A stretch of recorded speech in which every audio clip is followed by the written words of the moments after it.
Hello friends, Sarah Sunstone here, and welcome back to Cherry on Top.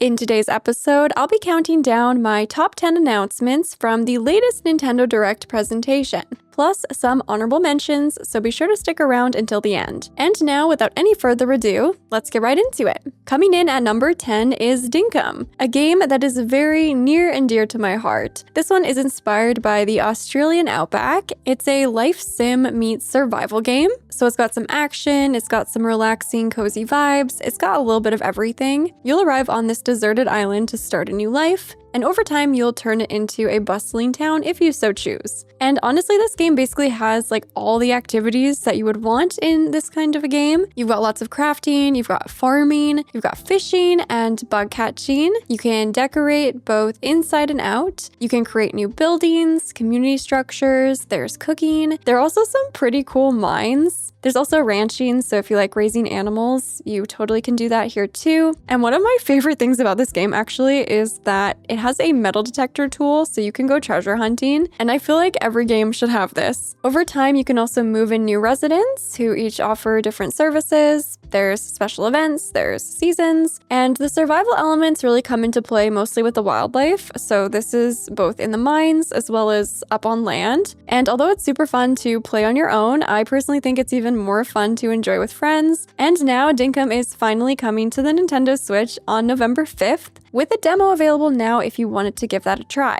In the Direct, it was noted that this is launching as a timed console exclusive, so since the game is already out on Steam, it's likely that this note is sort of suggesting that it will also be coming to the other consoles, like Xbox and PS5 later down the line. So if you have one of those consoles, I would definitely recommend waiting for a better experience. While I personally already have the game on Steam, I will definitely be picking it up again once it releases on the PlayStation 5. Next, at number 9 is Powerwash Simulator 2, a new sequel to the very popular cleaning game, which I actually only recently just played for the very first time on an episode of Just for Science. For those unfamiliar, this is my latest member show, which is available to Sunstone Plus members, where I play all sorts of games just for science. This includes so many crazy and chaotic games, but also games I can't believe I had never played before, like Fortnite and The Sims 4. Okay, she's burning the toast. Yeah, look at that, look at that. Too far. Oh, I'm sparkly, look at me. Oh my gosh, look at the way she scampers. I'm sure this won't dent my van if I stand on it. If you're interested in learning more about becoming a member to unlock tons of extra content, be sure to visit the link in the video description or hit the join button to learn more. Now back to Powerwash Simulator 2, you can clean scenes with new tools and supplies, including enhanced soap, a surface cleaner, additional power washers, and rigging equipment for hard-to-reach places. There's a new campaign that will extend all the way from Muckingham to Detergento and Luber City. And the really neat thing about this entry in the series is that you're actually going to have a home base, which you can spruce up with furniture and accessories that you collect along your journey. For the first time ever, campaign co-op is available online for up to 4 players, and it is also available for 2 players in local split screen. Powerwash Simulator 2 will be releasing on the Nintendo Switch 2 in fall of 2025. However, it will also be coming to PC via Steam and Epic, Xbox, and PlayStation 5, so as always, I would recommend getting the game on one of the other platforms for the best experience. Then at number 8 is Lynked Banner of the Spark, a super unique blend of genres where you head out on these action-packed combat runs, and then use the supplies you've gathered to build up your home base and create a cozy town. There's actually a ton of life sim elements in this game, so you've got foraging, there's lots of crafting and decorating, there's also gardening and cooking, fishing, and bug catching. You do get to customize your own character, and you can unlock tons of other outfits and cute little backpacks and accessories for your character. You can even adjust colors by creating dyes and paints with the flowers that you grow, so all the different systems are really well integrated. I honestly cannot speak highly enough of this game. I think it is super underrated, and honestly, the combat runs are really fun. Even if you're new to kind of combat systems, there are so many tools available that can make it more approachable for you. The game has an entire cozy mode. You can even bring little bot buddies with you out on combat runs, and they'll do a lot of the fighting for you. I've played this lots on the channel as well. If you'd like to see more gameplay, I'll have tons of resources linked down in the description for your reference for many of the titles I mentioned here today. But it's super fun in multiplayer too. The multiplayer supports up to 3 players for combat missions specifically, and then up to 5 friends if you're playing just in the town. Linked Banner of the Spark is out now on the Nintendo Switch and Nintendo Switch 2, with mouse controls and game share features available on the Switch 2 exclusively. The game is also available on Steam, Xbox Series X and S, and PlayStation 5, but you do have lots of options available to pick your favorite platform. Coming in at number 7 is Super Mario Galaxy plus Super Mario Galaxy 2. Now, these are remasters of two classic 3D Mario games from the Wii era. I personally played Mario Galaxy back when it released, but I've never played the sequel, so I am excited to try that one out, especially to get excited for the new Super Mario Galaxy movie that was also announced at the Direct, which looks incredible. As for the games, in these two titles, you'll travel the cosmos with Mario on a 3D platforming adventure to rescue Princess Peach and save the universe from Bowser. So really a classic dilemma. One of the coolest things I think about these games are how the designs of the levels really play with perspective. Now, the remasters specifically will offer enhanced resolution, improved user interfaces, a new assist mode, and also some new storybook content. Now, alongside this game, there will be some new amiibos available, both of Mario and Rosalina, and they look so super cute. Now, apparently these are actually quite a bit bigger than the standard amiibos. The base is the same size, but the figures themselves are quite a bit larger. I would really love the Rosalina one though. It looks so lovely.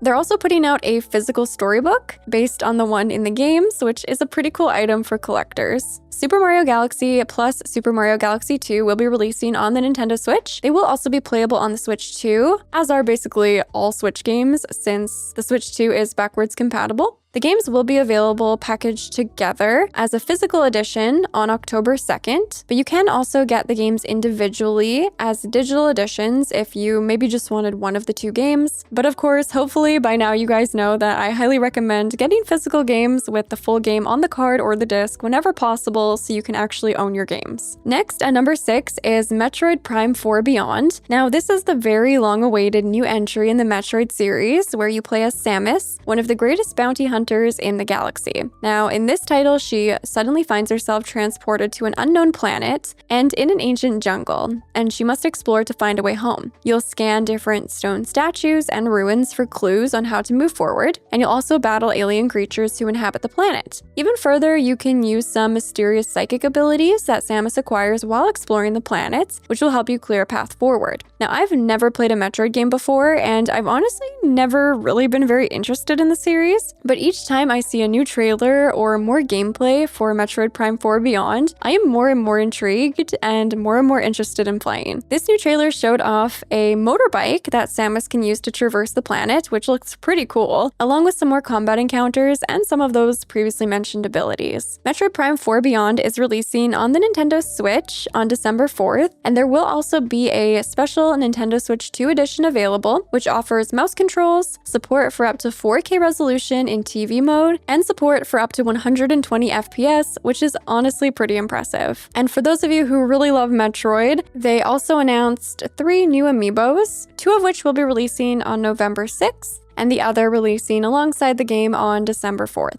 Then at number 5 is Tomodachi Life Living the Dream. Now, although I'm not 100% clear on exactly what this game is, to me this seems like Nintendo's super quirky take on a Sims-like experience. So you start out by creating all these different Mii characters. You can base them on yourself, friends, and family, or just design all new characters. Some of the Miis definitely look way more cursed than others, but regardless of what design you settle on, you'll ultimately watch them live out their lives on this island far out at sea. But you don't just have to watch everything unfold, you can also get involved with the relationships between Miis and experience all sorts of weird and wonderful ways that the characters interact. It seems like you can also interact with them, so you could give them food, or you can move them around if you wanted to just by picking them up and dragging them to a different spot on the map. It looks like you're probably going to witness all sorts of crazy looking events. I've personally never played any of the Tomodachi Life games, so this one would be my first. I honestly just don't even know what to expect, and I think that's maybe actually the most exciting thing for me. It seems like it would be super funny and chaotic to play, so I'm definitely open to giving it a try just for science. Tomodachi Life Living the Dream will be releasing on the Nintendo Switch in spring of 2026. Coming in at number 4 is Pokemon Pokopia, a new type of Pokemon game where you play as Ditto transformed into a human, and you'll shape an empty land into a beautiful home for Pokemon. It seems like you'll take on different abilities from unique Pokemon to interact with the world. For example, you'll learn Leafage from Bulbasaur to grow grass, and can then use Squirtle's water gun ability to water crops. It looks like you'll also be able to terraform, garden, craft, decorate, build homes for the Pokemon you meet, and maybe even more. Now, I absolutely love the idea of this. Do I wish it looked more polished? Yeah. It still has that sort of fuzzy look to it that all the Game Freak Pokemon games have, so you can still see that some corners are being cut with the visuals, which is disappointing. This is probably due to time constraints, I would guess, because we've actually now seen what Game Freak is capable of.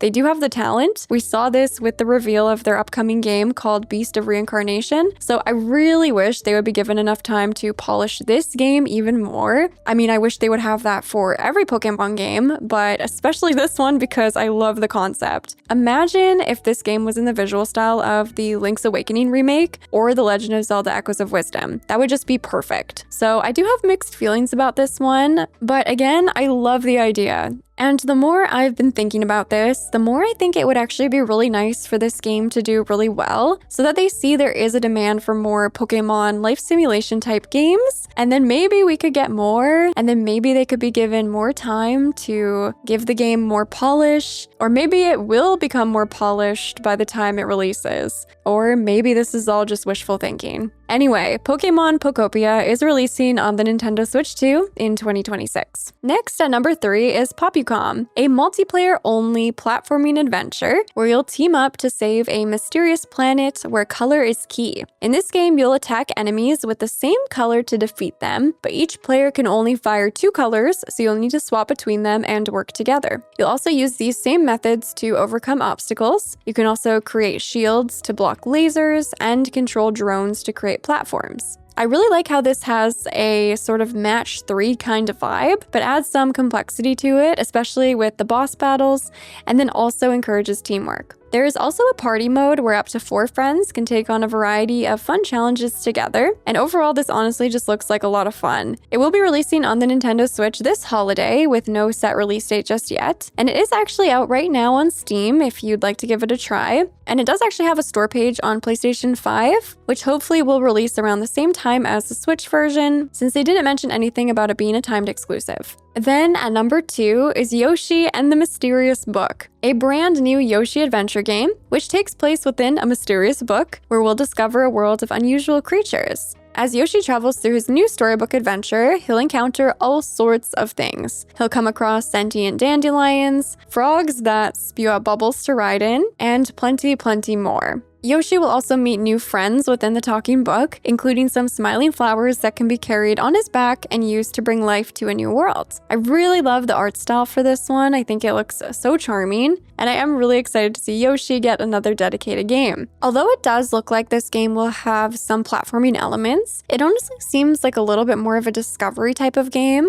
with interesting interactions and puzzles to solve all along the way. It does seem like once you go through each of the different areas, you'll be tracking these discoveries you make and sort of filling out the book. They showed so many unique clips, like one where the critter on Yoshi's back is actually fishing, another where Yoshi throws a creature at almost like a little dartboard and gets 5 points. So it almost looks like there's going to be lots of little mini games and small bite-sized things to do within the world and within each chapter. So I can't wait to check it out when Yoshi and the Mysterious Book releases on the Nintendo Switch 2 in spring of 2026. And finally, coming in at number 1 as the cherry on top of today's list is Resident Evil Requiem. Now, this was a huge surprise because I thought there would be no way this game would make it onto the Nintendo Switch 2. Although it is Nintendo's newest console, it is still much more dated hardware compared with something like an Xbox Series X or a PlayStation 5. So yeah, this was a huge shock. I am super excited for this new Resident Evil game. This is the 9th one in the series, and in this survival horror game, we'll be returning once again to Raccoon City, but this is set 40 years after the disaster. You'll play as Grace Ashcroft, an intelligence analyst for the FBI, and you'll experience all that you would expect to in this series, from combat to investigations, puzzles, and resource management. Very excitingly for me, the gameplay does allow you to switch freely between first and third person views. I'm a third person girly, so I am super excited that I will be able to play this in third person, and yes, I will absolutely be playing this. In fact, right now, we're actually on our journey towards Resident Evil 9 on our weekly Moonstone streams. These streams are available to Amethyst Plus members, and it's the only place where you're going to see me play M-rated action, adventure, and horror games. So far on the Moonstone streams, we've gone through Resident Evil 2 and 3 Remake, and right now we're playing 4 Remake. So we've definitely still got some work to do before Resident Evil 9. This has very quickly become one of my favorite video game series, so I am so excited for Resident Evil Requiem, which is releasing on February 27th on PC via Steam, Xbox, PlayStation 5, and now also the Nintendo Switch 2. I personally will be picking this game up physically for the PS5, and again, I cannot wait to play it on our weekly Moonstone streams. And today, before you go, I actually have a couple of honorable mentions. The first is the Donkey Kong Bonanza DLC, which includes the new map of DK Island and a new game mode called Emerald Rush. So in this DLC, you can sightsee across a modern take of Donkey Kong's home, which is packed with nostalgic views like DK's treehouse, the Gangplank Galleon, and some other iconic locations. Here you can make all sorts of discoveries as you explore. You can also take in-game photos with some familiar friends and decorate the island with some DLC exclusive character statues that you can obtain with Banandium chips. There's even some hidden bonus stages in the minecart tracks and the jungle ruins. And alongside this DLC is that Emerald Rush mode, which is a whole new way to play. So these are sort of like new trials where you'll take on these fast-paced challenges, collecting emerald ore and completing side missions along the way to earn exclusive in-game perks. The trailer also showcased some new outfits for both Donkey Kong and Pauline, so it seems like there is a good amount of content in this new paid DLC expansion. This is already out now,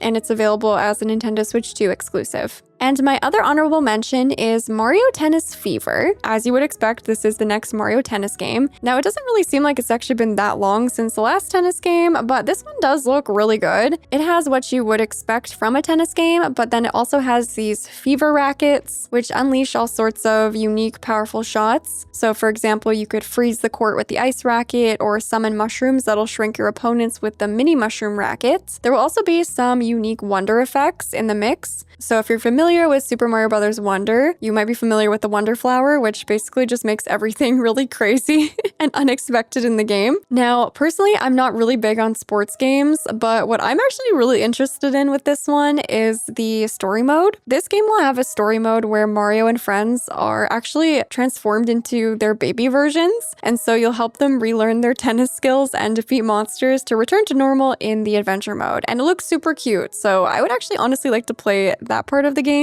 Mario Tennis Fever is releasing on February 12th, 2026 for the Nintendo Switch 2. Well, there you have it, friends. Those were my top 10 Nintendo Direct announcements. But honestly, this was a very packed showcase and there was a lot of good stuff here. Let me know down in the comments which were your highlights and which games on today's list you are most excited for, curious about, anything and everything. You know I always love hearing from you. And with all that being said, thank you so much for watching. I love you all, and until next time, take care.